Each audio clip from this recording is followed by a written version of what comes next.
Last year, my friends Ben and Max introduced the world to Scabz, a skirmish game that's all about tinned fish.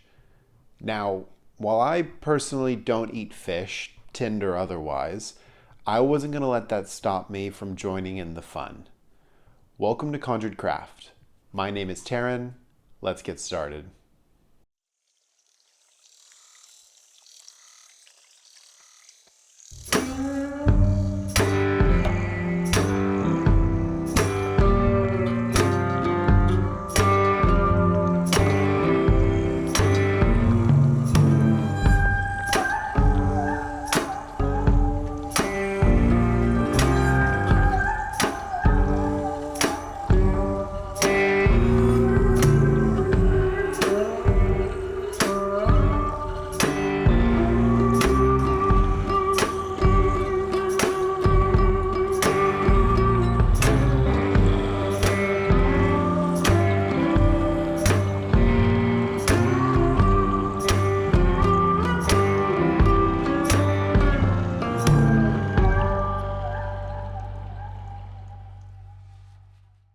For me, the fun, the novelty of Scabz is in the construction of the ships. Ben, one of the creators of the game, has always been a massive proponent for something that he calls hobby neutral. It's really easy. It's just encouraging people to use what they've already got on hand to make new stuff rather than going out and buying lots and lots of sprues of things that you're never going to paint. And if you're already eating tuna, anchovies, kippers, or whatever else, you've already got the tin you need to make your ironclad. In as simple terms as possible, ironclads were 19th century warships with armor plating. However, let the record show that the French got theirs out first, and the British just happened to make the first one that was completely covered in iron. It's kind of like the Americans saying they won the space race when they set the terms of the space race, and nobody else actually said they were in a race.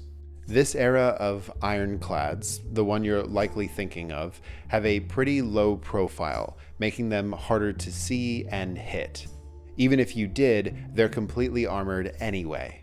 I want to break with tradition a little bit.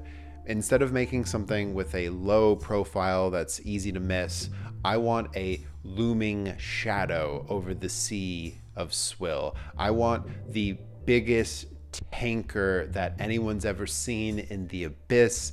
I want pirates to be absolutely terrified of the ramming potential of my riverboat.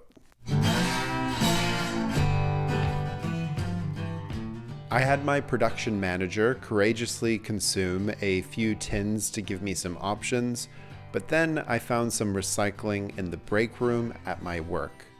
This giant tub that used to hold the worst possible excuse for coffee would be the starting point of my mega Scabz steamer.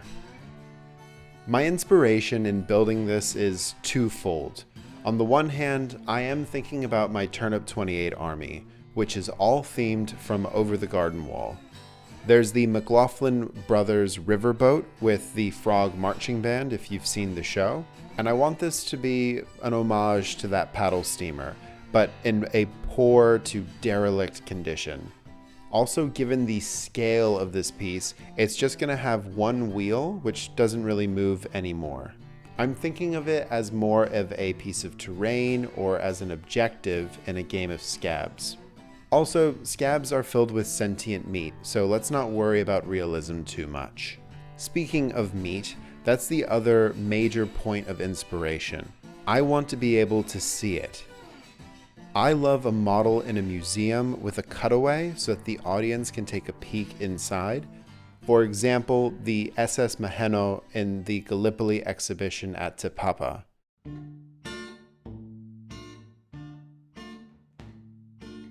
For the moment, I need a removable deck on our boat.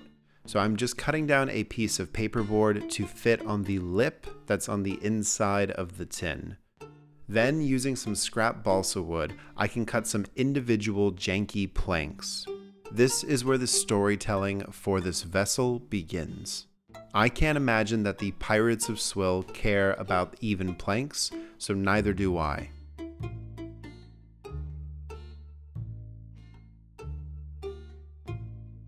Then with that same paperboard, I take a few attempts at marking and eventually cutting out the piece of material that will be our panel to cover the future flesh hole. I'm going to probably stick to saying meat from now on. This next step took courage on my part, and I'm being completely sincere when I say this. Cutting up a metal container to look like a jagged tetanus-infected surface is really scary. I went slow, taking my time, and managed to come out unscathed, but for obvious reasons, please don't try this at home.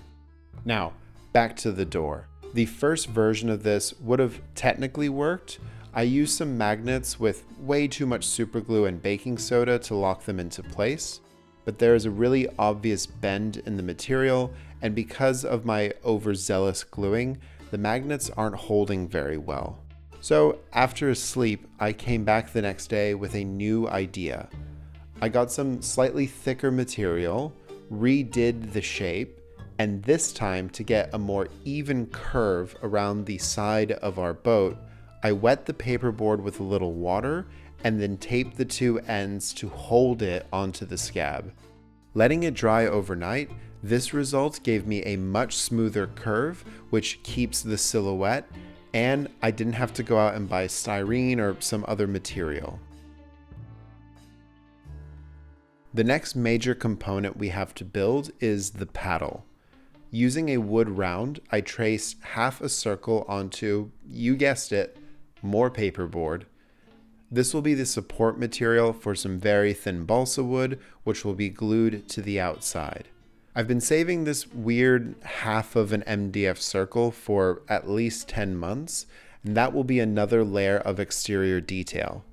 Then I thicken up the dimensions with some heavy-duty packing cardboard before cutting up some thin balsa panels that will curve around the circumference of the wheelhouse. Finally, using some thicker pieces of balsa wood, I can glue those down to be the individual paddles. I'm going to do two more things now to get us to our final shape.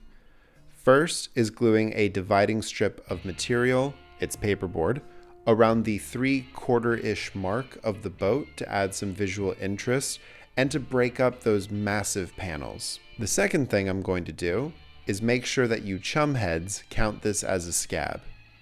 To build the cabin of the boat, I'm using both a metal tin of paprika and sardines, so there can be no debate that this is the biggest scab on the seas of Swill.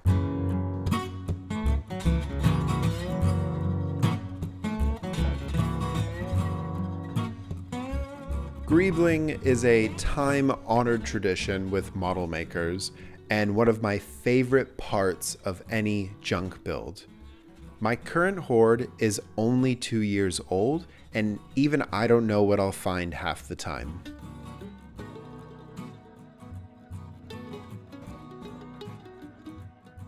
But in all seriousness, if you have the space, bottle tops, old pens, deodorant containers, decorative bottles, literally just start saving everything and you will always have supplies on hand to build the scab of your nightmares. This green sprue looking material is from a dollar store plant, and it has enough flex to it that I can use it as the railing for our boat. Next, I glued some toothpaste container lids as the windows for our cabin, but I'll eventually replace these with plastic rings later on.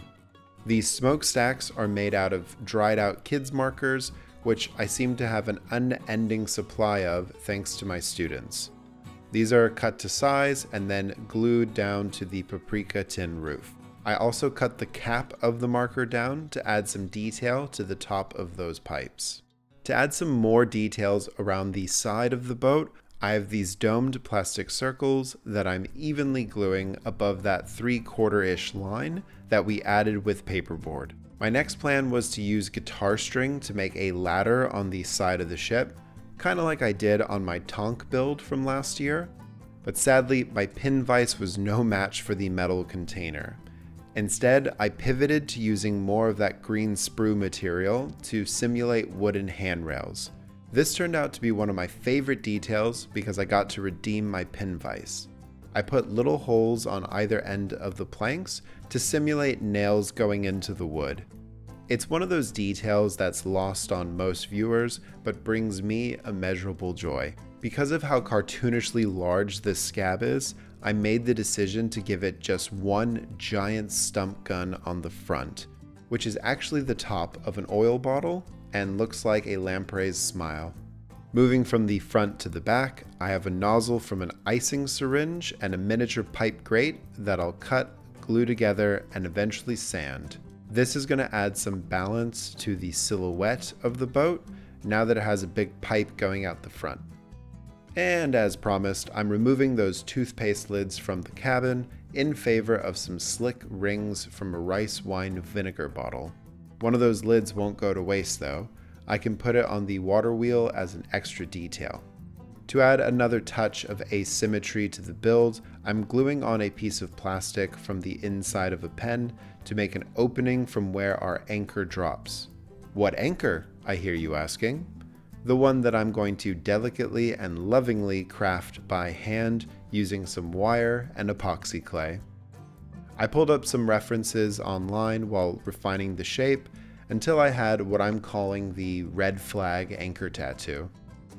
Later on, I'll be attaching it to the boat using this chain that I got off a bird feeder.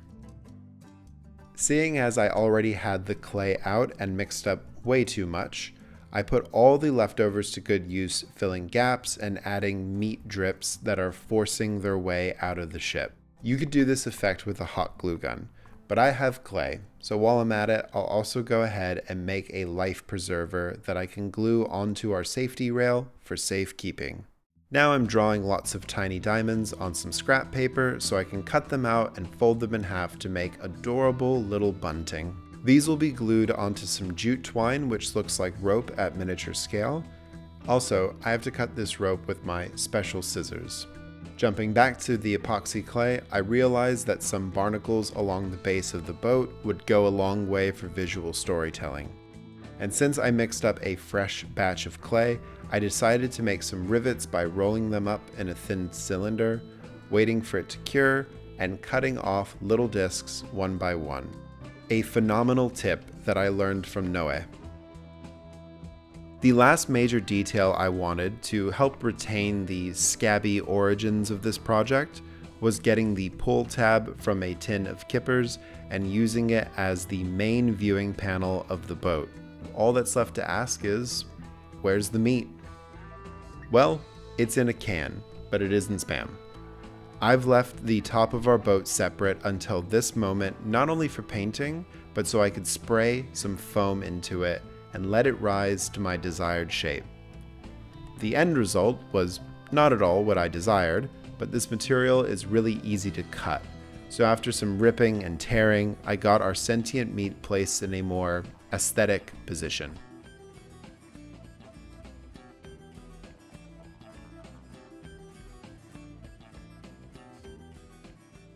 This week, I want to tell you guys about an initiative called Art for Friends. It was started by my very good friend Tina Fieldling, and it was an opportunity for a bunch of us artists to get together and hopefully raise some money for a trans charity over in the United States.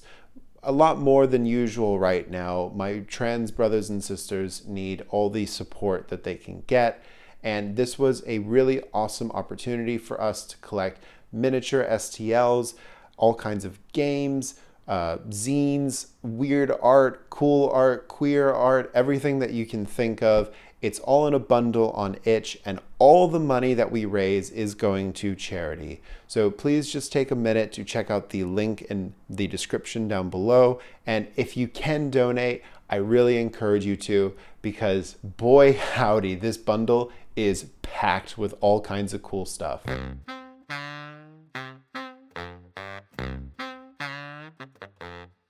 To get ahead of any questions that you have now, I'm using 5 paints to paint this scab. They're called red, blue, yellow, black, and white. There's a little bit of metallic in there as well, but it's not important, okay? What is important is color mixing. This is something that I genuinely think everybody needs to try, whether it's on a palette or in a journal. You need to know how to mix different shades. The majority of the paint that I'm using is those big tubs that you get from dollar stores. I have a little bit of hobby paint that's going into this project, but you really don't need to be buying 50 different bottles of very exact shades, especially when they're overpriced and sometimes being manufactured by white supremacists. To get even coverage on these large metal surfaces, I'm using a sponge to dab the paint on. This works just fine without primer, and in the end, some of the paint is going to contract and peel in a way that's just going to add to the final effect. You'll just need to seal everything with a matte varnish once the base colors are down. Now I'm going to mix up the pinkest wash you've ever seen to start working up the layers of color for our sentient meat. This also goes on the drips going down the side of the boat, and over the process of painting, I'll tone this down with a dark brown and maroon wash as well. While waiting for the hull of our boat to dry, I based our removable panel in a bright metallic silver and used that same paint to add some highlights to all the rivets. So much of this is going to get covered in the final result that it's honestly inconsequential. The last color pop that needed to be added is the red window frames at the top of our boat. The deck of the ship and the paddles are getting completely grayed out so that they look like incredibly old planks of wood. Then I mix up a tan dry brush to go over the top, which will just help warm the colors just enough. The paddle on the side of the boat would have had some paint on it at some stage, so I'm just sparingly adding the colors I need to make it resemble our initial inspiration. If you make a mistake or add too much color, remember it's just paint and we can always try again. But let's move on to the fun part and start griming this thing up. You may already know this, but there's technically no such thing as black paint. Black only exists in the absence of light. So a black paint is actually more of a pigment or dye that's as dark as they could get it, and that usually means that they're using blue, especially when you buy the cheap dollar store tubs of paint that I was talking about before. Now, if you take a little bit of that black and mix in an incredible amount of yellow, you get one of the best, gnarliest green washes you're ever going to mix up, and you don't have to worry about faffing with any other colors. If you mix that green wash with some red paint, then you get a filthy brown.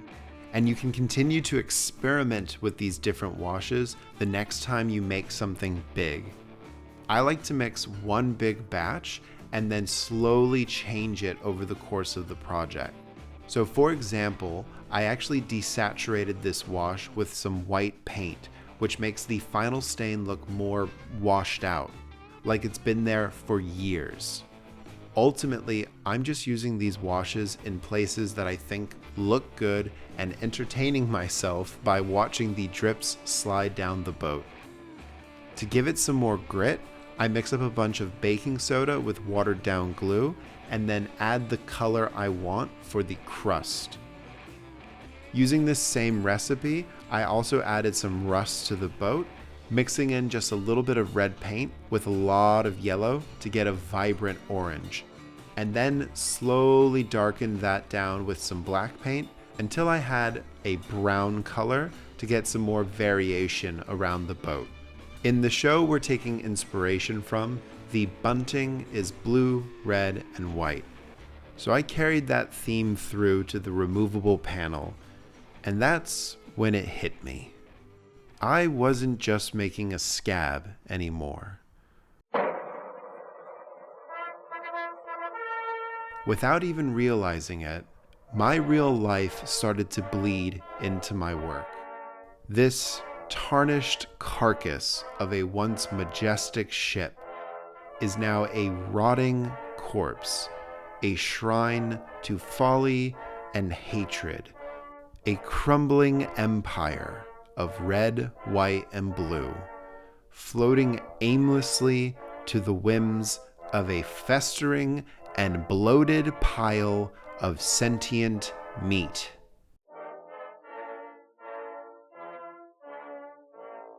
This project was a lot of work, and I genuinely wouldn't have been able to make it without the support of my coven of patrons.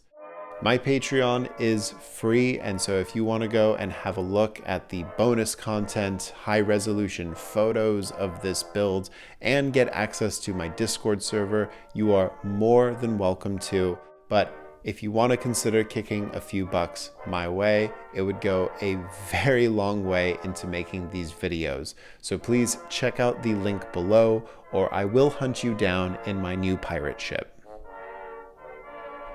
Thank you so much for watching, and if no one's told you today, I'm happy you're here. Until next time, I'll see you soon.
Look, all I'm saying is I don't understand how somebody is making a living selling every color of the rainbow when all he wants is white.